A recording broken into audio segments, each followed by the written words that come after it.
These are devotions for people at a social distance. This morning I was reading in the 4th chapter of the book of Esther and came across what really seems to me like a perfect parable for what happens in the world today in some pretty devastating ways.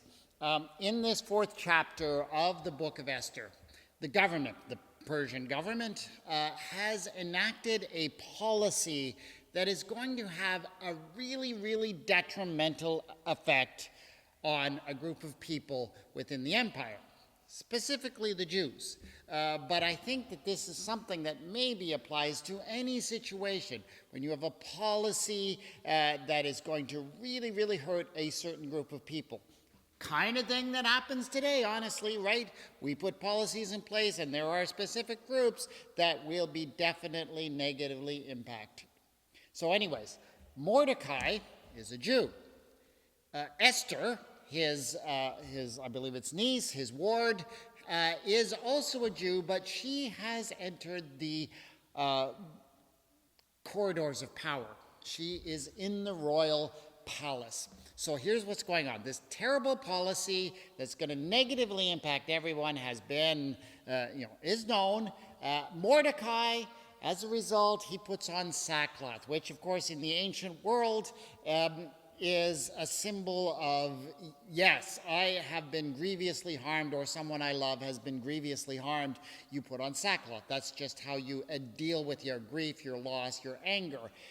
So Mordecai is in sackcloth, and it also says, in every province, wherever the king's command and his decree came, there was great mourning among the Jews with fasting and weeping and lamenting, and most of them lay in sackcloth and ashes. So, everyone understands this policy is horrible. They're all in sackcloth. Here's the thing. It says in verse 2, Mordecai went up to the entrance of the king's gate, for no one might enter the king's gate clothed with sackcloth.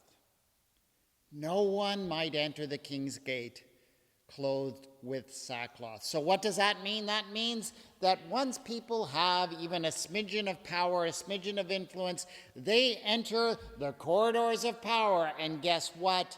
No sackcloth allowed. In other words, no one who is negatively impacted by these policies that these people with power are putting in place, they are cut off. They have no voice. We don't want to hear all this negative stuff.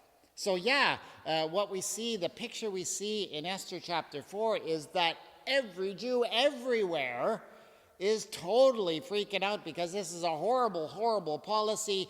Every Jew, that is, of course, for Esther, who very clearly has no clue what's going on.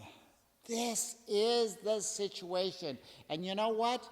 We might say that we can put people, that share our faith or share our perspective on things in the position of power. But so long as those who have power and influence are in a position where they're cut off from those who are wearing sackcloth, those who are negatively impacted by the policies, guess what? That ain't going to change a thing. And that was the lesson I learned from Esther chapter 4 today.